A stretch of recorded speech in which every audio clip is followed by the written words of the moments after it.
स्वागत है आप सबका हमारे YouTube channel freedom factory study में। आज हम लोग पढ़ेंगे कक्षा 6 गणित अभ्यास 10B, ठीक है ना। लसा एवं मसा भाग 2। भाग 1 में हम लोग का मतलब सवाल नंबर 5 तक पढ़ेंगे। आज हम लोग भाग 2 में सवाल नंबर मतलब 6 से स्टार्ट करेंगे और जो भी होगा आज खत्म ही कर देंगे इसको, ठीक है ना। 10B को खत्म कर देंगे, ठीक है। तो यहाँ पे देखिए इसमें सवाल में, इस सवाल को पढ़ाने से पहले मैं बताना चाहूँगा कि जो बच्चे मतलब कि कोई भी कमेंट करते हैं कि ये सर वो सर, तो जितनी भी अगर सवाल आप पूछना चाहते हैं या कुछ भी बात करना चाहते हैं या फिर कोई भी सुझाव हो देना चाहते हैं तो मेरी इंस्टाग्राम आईडी याद रखिएगा, मैं यहाँ पे लिख दे रहा हूँ, ठीक ना। ध्यान से देख लीजिएगा, फ्रीडम, ठीक ना, फ्रीडम फ्रीडम डैश एफेक्टिव और डैश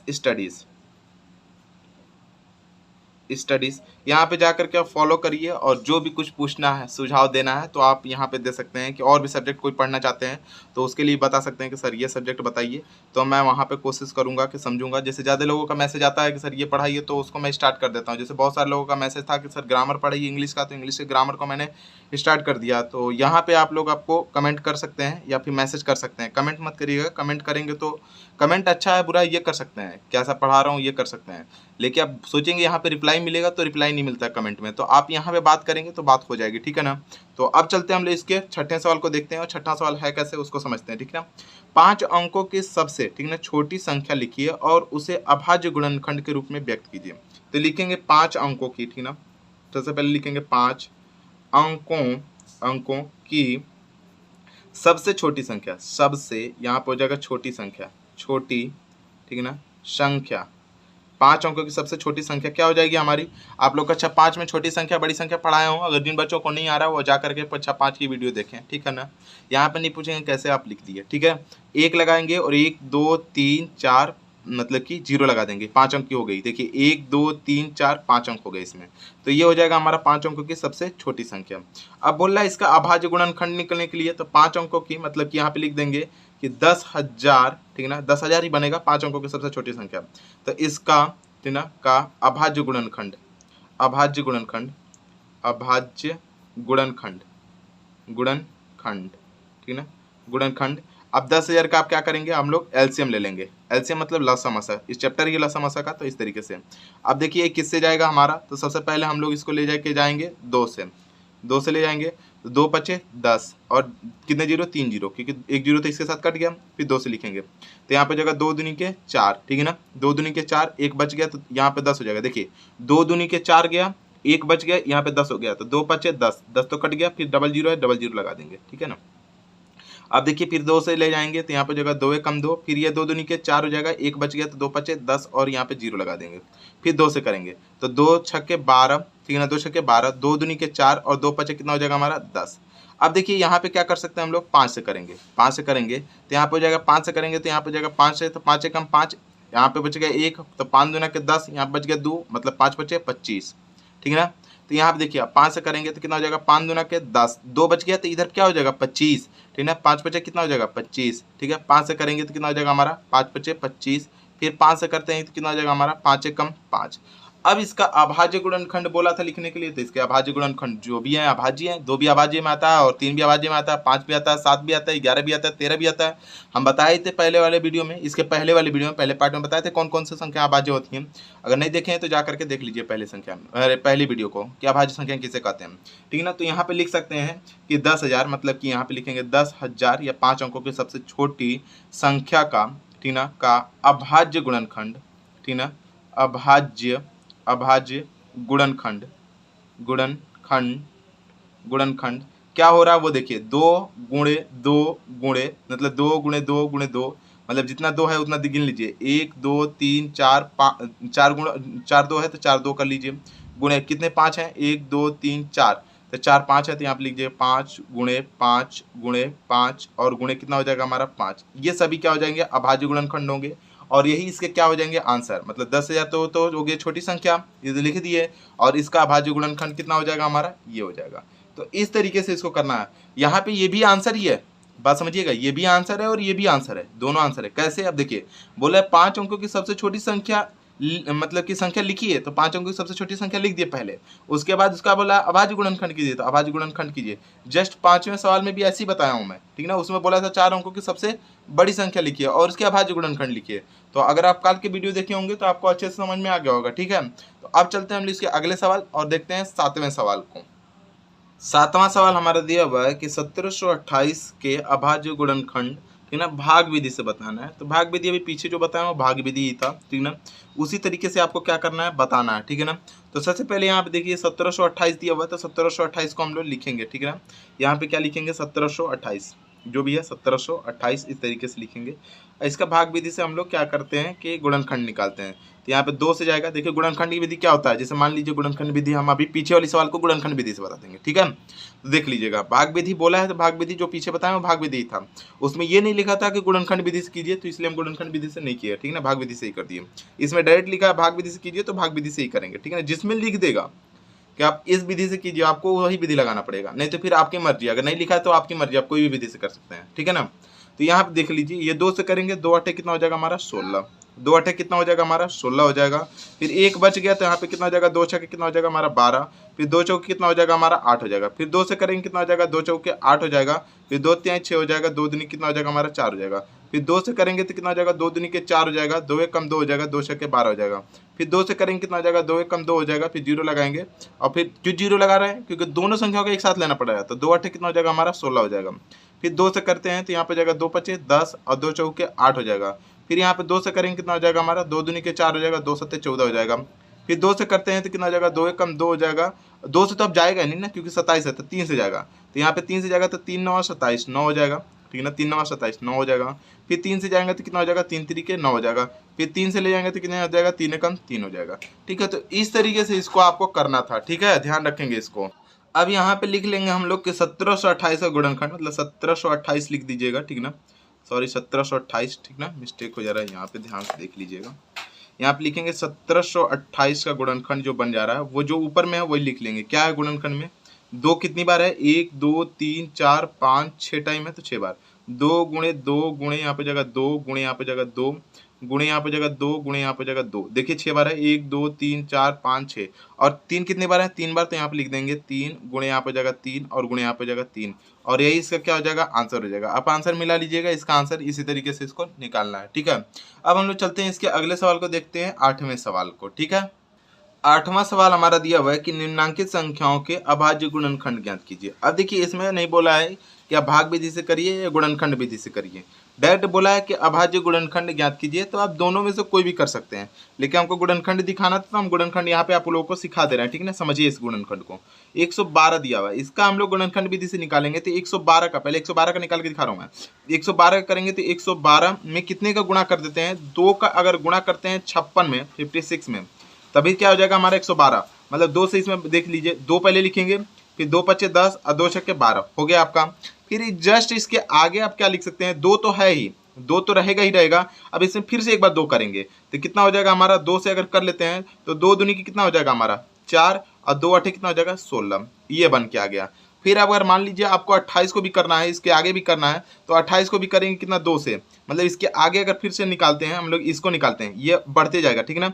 अब यहाँ पे निकालेंगे तो 2 और गुणे 2 तो रहेगा ही, अब गुणे, अब 2 को इससे करेंगे तो कितना हो जाएगा, 2 1 कम 2, मतलब 2 1 लिख लेंगे, फिर गुणे 2 1 कम 2 और 2 चौके 8, इतना बन जाएगा। फिर एक बार इसको क्या कर सकते हैं, 14 को डिस्ट्रीब्यूट कर सकते हैं, मतलब हम बांटेंगे तो कितना हो जाएगा हमारा, 2 गुणे यहाँ पे जाएगा 2 गुणे यहाँ पे जाएगा 2, ये तो 2 रहेगा ही, फिर इसको 2 से घटाएंगे तो कितना हो जाएगा 2 और गुणे कितना हो जाएगा हमारा 7, और यही इसका क्या हो जाएगा, आंसर हो जाएगा। तो इस तरीके से इसको आपको करना है। तो ये हो जाता है गुणनखंड विधि। लेकिन भाग विधि थोड़ा सा आसान होता है, लेकिन इसमें बोला नहीं है कि आप गुणनखंड विधि से करें या भाग विधि से, तो आप जो मर्जी वो विधि से आप कर सकते हैं। तो हम लोग 120 को भाग विधि से करते हैं। अब देखिए 120 से भाग विधि से कितना आसान पड़ता है, 120 से, ठीक है ना। लेकिन आना चाहिए आपको दोनों, ये नहीं है कि सिर्फ आपको एक ही आना चाहिए, आपको आना चाहिए दोनों, ठीक है। तो हम लोग क्या करते हैं, 120 को कर लेते हैं। तो यहाँ पे देखिए 120 को कर देते हैं और 120 का हम लोग लिखते हैं, सॉरी यहाँ पे लिख लेते हैं 120, ठीक है ना, 120 लिख लेते हैं और इसका निकालते हैं इधर से 120 का, ठीक है ना, ताकि जगह रहे उधर लिख देंगे जस्ट। तो 2 से करेंगे, 2 6 12, फिर यहाँ पे 0, फिर यहाँ पे जगह 2 से करेंगे, 2 3 6 0, फिर 2 से करेंगे कितना हो जाएगा, 2 1 कम 2 और 2 5 10, फिर यहाँ पे 3 से जाएगा तो 3 5 15 और फिर 5 से जाएगा तो कितना हो जाएगा, 5 1 कम 5। तो इसका गुणनखंड क्या बन रहा है हमारा, बन रहा है हमारा 2 गुणे, यहाँ पे देख लीजिएगा, बन रहा है हमारा 2 गुणे 2 गुणे यहाँ पे हो जाएगा 2 गुणे यहाँ पे हो जाएगा 3 गुणे यहाँ पे हो जाएगा 5, ये बन रहा है। फिर 135 का हम लोग देख लेते हैं, तो यहाँ पे क्या कर लेंगे हम लोग 135 लिख देंगे, ठीक है ना। पेन सारा रख देता हूँ यहीं पे, ठीक है, ताकि दिक्कत ना हो, बार बार खोजना पड़ रहा है। यहाँ पे देख लीजिए 135 हो जाएगा, यहाँ पे हो जाएगा 135। अब 135 का बनाना है तो आप 135 को इस तरीके से आप लिख सकते हैं 135, और इसको हम लोग कितने से कर लेंगे, हम लोग पहले 3 से करेंगे, तो 3 से करेंगे क्योंकि 2 से तो जाने वाला है नहीं, तो 3 से करेंगे, तो 3 चौके 12 और 3 पचे 15, फिर 3 से करेंगे तो कितना हो जाएगा हमारा, तो 3 कम 3, 3 पचे कितना हो जाएगा हमारा 15, फिर 3 से करेंगे कितना हो जाएगा 3 पचे 15, फिर यहाँ पे कितना करेंगे 5 कम 5, तो बन के क्या आ रहा हमारा 3 गुणे यहाँ पर हो जाएगा 3 गुणे यहाँ पर हो जाएगा 3 और गुणे कितना हो जा रहा है हमारा 5। फिर अगला 140 है, तो 140 का गुणनखंड आप लोग ऐसे निकालिएगा, मतलब आप साइड में कहीं भी निकाल करके इस तरीके से दिखा सकते हैं ना, ठीक है। तो 140 का यहाँ पे 112 लिख लीजिएगा, 112 का ये गुणनखंड है, ठीक है। यहाँ पे 140 का, अब 140 का निकालेंगे आप, तो यहाँ पे 140 लिख लीजिएगा 140 140, और इसका गुणनखंड निकालिएगा, तो इसका गुणनखंड निकालेंगे 2 से, तो कितने बार में जाएगा 70, आधा होता है ना, और 70 का आधा कितना होता है 35। फिर यहाँ पे 3 कितने से आएगा 5 से करेंगे तो 7 हो जाएगा, 5 से 35 हो जाता है, फिर 7 से करेंगे 1 हो जाएगा, तो मतलब यहाँ पे हो जाएगा 2 गुणे यहाँ पे हो जाएगा 2 गुणे यहाँ पे हो जाएगा 5 और गुणे यहाँ पे हो जाएगा 7, ये बन रहा है ना 2 गुणे 5 गुणे 7, ठीक है ना। तो यहाँ पे हो जाएगा, अब लिखेंगे 150 का, कितने से करेंगे हम लोग 150 का, अब 150 का यहाँ पे निकाल लेंगे, 150 का यहाँ पे क्या करेंगे हम लोग निकाल लेते हैं, देखिए 150 अब निकालते हैं हम लोग, 2 से करेंगे तो कितना हो जाएगा हमारा, 2 से करेंगे क्योंकि 0 है इसलिए 2 से कर रहे हैं, ठीक है ना। 2 सत्ते 14, 2 पचे 10, फिर ठीक है 3 से करेंगे तो 3 दूना के 6, ठीक है ना, और 3 पचे 15, फिर अब 5 से जाएगा तो यहाँ पर जाएगा 5 पचे 25, फिर 5 से जाएगा तो कितना हो जाएगा हमारा 5 कम 5, अब कितना हो जाएगा हमारा 2 गुणे यहाँ पर जाएगा 3 गुणे यहाँ पर जाएगा हमारा 5 और गुणे यहाँ पर हो जाएगा हमारा 5। इस तरीके से इसको हमको करना है, ठीक है। अब हम लोग का अगला हो जाता है हमारा कितना, ये 1228, कितना दिया हमारा 1228, तो अब 1228 को भी करना पड़ेगा, ठीक है ना। तो 1228 को गुणनखंड विधि से करेंगे कैसे वो देखिए, 1228 ही है ना, हाँ 1228, तो यहाँ पे देख लीजिए, इसको लिख लेते हैं 1228 को इस तरीके से, 1228 थोड़ा सा बढ़िया है इसलिए इसको, अब इसको बनाएंगे 1228 को, मान लीजिए इसको हम लोग कहाँ लिख लेते हैं साइड में, यहीं पे लिख देते हैं 1228, अब बनाएंगे, ठीक है ना, 2 है 8, ठीक है, 2 और 8 है, इसको गुणनखंड विधि से मतलब कर सकते हैं, लेकिन भाग विधि से हम कर ले रहे हैं ताकि आसान पड़ेगा थोड़ा सा। अब 2 से करेंगे तो यहाँ पे हो जाएगा 2 छक्के 12, ठीक है ना, क्या हो जाएगा 2 छक्के 12, 2 कम 2, और यहाँ पे हो जाएगा 2 कम 2 और 2 चौके 8, ठीक है ना, यहाँ पे जाएगा 6 से 14, फिर यहाँ पे 2 से करेंगे कितना हो जाएगा 2 6 और 0 लगाएंगे 2 7 14, ठीक है ना। अब ये तो किसी से जाएगा नहीं, ये डायरेक्टली हमारा 307 से ही जाएगा, तो यहाँ पे जाएगा 1, कितनी बार जा रहा है ये ध्यान से देखिएगा, इसको ले जाने में हम लोग का क्या आ जा रहा है, तो ये आ जा रहा है आपका 2 गुणे यहाँ पे जाएगा 2 गुणे यहाँ पे जाएगा 307, और यही इसका क्या हो जाएगा आंसर। तो सबके गुणनखंड आप चेक कर सकते हैं, आंसर में यही आए होंगे, ठीक है ना। और ये 112 का हमने गुणनखंड विधि से दिया, बाकी सबका हम लोग भाग विधि से किए हैं, ठीक है ना। तो आपको अगर सीखना होगा गुणनखंड विधि या भाग विधि, आप कमेंट में कमेंट करिएगा आपको कौन सा विधि अच्छा लगा, भाग विधि या गुणनखंड विधि, ठीक है ना। आप दोनों लोग मतलब जितने भी लोग इस वीडियो को देखेंगे वो सारे लोग इस वीडियो में कमेंट करेंगे कि आपको कौन सा विधि अच्छा लगा, गुणनखंड विधि या भाग विधि। अब हम चलते हैं इसके अगले सवाल को देखते हैं, अगला सवाल है कैसे। 9वां सवाल हमारा दिया हुआ है कि 80 और 90 के बीच की अभाज्य संख्या बतानी है। ये बहुत ही इंपॉर्टेंट सवाल है, इसको आप देख लीजिएगा, पेपर में पक्का आ सकता है, ठीक है ना। आप लोग अगर एग्जाम देते होंगे तो आप लोग एग्जाम में अगर विकल्प आएगा, बहुविकल्पी आता है 4-5 जो भी आते होंगे, तो उसमें ये सवाल जरूर आ सकता है, आप लोग इसको ध्यान से देखिएगा। इसमें बताना है कि वे संख्याएं जो अभाज्य संख्याएं हैं, मतलब कि 80 और 90 के बीच में वे संख्या बतानी है 2 जो अभाज्य हैं। तो अब ये बात ध्यान रखिएगा कि अभाज्य संख्या जो इसमें दिया हुआ है उसको देखेंगे। अभाज्य संख्या किसे कहते हैं, पहले तो ये दिमाग में आना चाहिए। अभाज्य संख्या उसे कहते हैं जो संख्या स्वयं से ही कटता हो और 1 से कटता हो और बाकी किसी से भी नहीं कटता हो, तो उसको अभाज्य बोलते हैं। 81 3 से कट जाएगा, 9 से भी कट जाएगा, 9 81, 83 नहीं कटेगा, तो दोनों में से जब एक कट ही जा रहा है तो ये तो हो ही नहीं सकता। अब 87 को देखिए, 83 तो नहीं कटने वाला ना, क्योंकि यहाँ पे चेक कर लिए 83 नहीं कट रहा, तो यहाँ पे भी 83 नहीं कटेगा। अब 87 को चेक कर लेते हैं, 87 कटेगा क्या 3 से, तो 3 से कट जाएगा, 3 दूना के 6 और 3 9 27, ठीक ना, 3 दूना के 6 और 3 9 27, 29 से कट जाएगा 3 बार में, ठीक ना। तो ये वाला भी नहीं हो पाएगा, ये वाला भी नहीं हो पाएगा। अब 81 तो ऑलरेडी यहाँ पे कट रहा था, यहाँ पे भी कट जाएगा।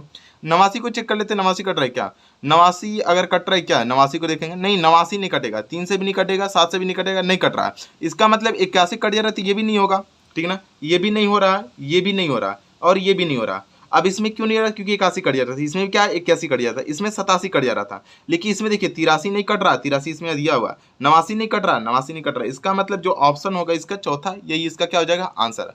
अगर आप लोगों को लगता होगा कि कैसे, तो आप लोग क्या करिएगा कि 1 से 100 तक के सभी अभाज्य संख्याओं को लिख लीजिएगा, ठीक है ना, 1 से 100 तक के सभी अभाज्य संख्याओं को लिख लीजिएगा, ठीक है ना। फिर आप लोग को समझ में आ जाएगा कि कौन सी संख्या अभाज्य है और कौन सी संख्या अभाज्य नहीं है। ठीक है, जैसे मैं कुछ चीजें बता दे रहा हूँ, देखिए समझिएगा। जैसे यहाँ पे देख लीजिए, यहाँ पे 2 से लिखेंगे 2 हो जाएगा, फिर 3 हो जाएगा, फिर 5 हो जाएगा, फिर 7 हो जाएगा, ठीक है ना। 7 के बाद कितना हो जाएगा हमारा 7, मतलब ये 1 से 10 तक में, यहाँ पे देख लीजिएगा 1 से ये 10 तक के बीच में है, ठीक है ना। अब यहाँ पे 10 से अगर मान लीजिए 20 तक के बीच में बात करते हैं, तो 10 से 20 के बीच में क्या हो जाएगा 11 हो जाएगा, 11 के बाद क्या हो जाएगा हमारा 13 हो जाता है, 13 के बाद कितना हो जाएगा 17, और 17 के बाद कितना हो जाएगा 19, ठीक है ना, ये हो गया। अब हम लोग बात करते हैं 21 से 30 के बीच में, सॉरी यहाँ पे हो जाएगा हमारा 20 से, और 20 से क्या बात करते हैं 20 से 30 के बीच में, ठीक है ना, 21 से नहीं 20 से बात करते हैं। तो 20 से बात करेंगे तो एक क्या हो जाएगा हमारा 23 हो जाएगा, 23 के बाद कितना हो जाएगा हमारा 29 हो जाएगा, 27 कट जाता है, ठीक है ना। अब 30 से हम लोग किसके बात करेंगे, 30 से अगर मान लीजिए 40 के बीच में देखते हैं, तो 30 से 40 के बीच में क्या हो जाएगा 31 हो जाएगा, 31 के बाद 37 हो जाएगा, 37 और 39 तो कट जाता है, ठीक है ना। तो 31 और 37 ही होगा, 36 भी कट जाता है, 35 भी कट जाता है, ठीक है ना। यहाँ पे 33 भी कट जाएगा, 11 33, और 39 भी कट जाता है, 13 39, तो 39 तो अगले वाले में, हाँ इसी में आएगा, 13 39, 39 भी कट जाएगा। तो इसका मतलब अब अगला देखेंगे 40 से हमारा 50 के बीच में, तो 40 से 50 के बीच में देख लीजिए 41 हो जाएगा, और यहाँ पे 43 43 हो जाएगा, और एक बचेगा और 47 हो जाएगा, 47, 48 भी कट जाता है, 49 भी 7 से कट जाता है, 7 से 49, तो उसमें नहीं लेंगे। अब देखिए 50 से करते हैं, तो 50 से अगर मान लीजिए हम लोग बात करते हैं 50 से यहाँ पे अगर मान लीजिए 60 के बीच में, तो 50 से 60 के बीच में कौन कौन सी संख्या आएंगे, 50 के 60 के बीच में हो जाएगा 51 कट जाता है, ठीक ना, किससे कटेगा 17 से कट जाएगा, 17 3 51, तो 51 नहीं होगा, 53 53 नहीं कटेगा, 53 नहीं कटेगा, 57 कट जाता है, ठीक ना। 57 किससे कट जाएगा हमारा, तो 57 कट जाएगा आपका 3 से कट जाएगा।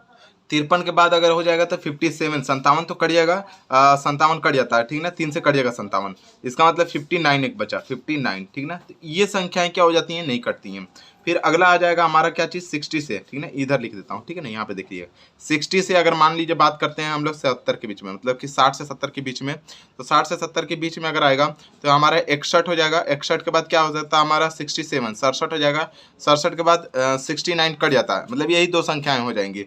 फिर अगर 70 से बात करते हैं 80 के बीच में, तो 70 से 80 के बीच में दो संख्याएं आ जाएंगी हमारी, 71 हो जाएगा, 71 के बाद क्या हो जाएगा हमारा 79, 69 79 हो जाएगा, ठीक ना। ये संख्याएं क्या हो जाएंगी कि नहीं कटेंगी। आपका 77 भी कट जाता है, फिर यहाँ 75 भी कट जाएगा, 73 भी नहीं कटता है, 73 भी ले लेंगे, ठीक ना। 73 भी नहीं कटता है, 73 को भी ले लेंगे, ठीक ना। 71 73 और यहाँ पे 79, ठीक है ना।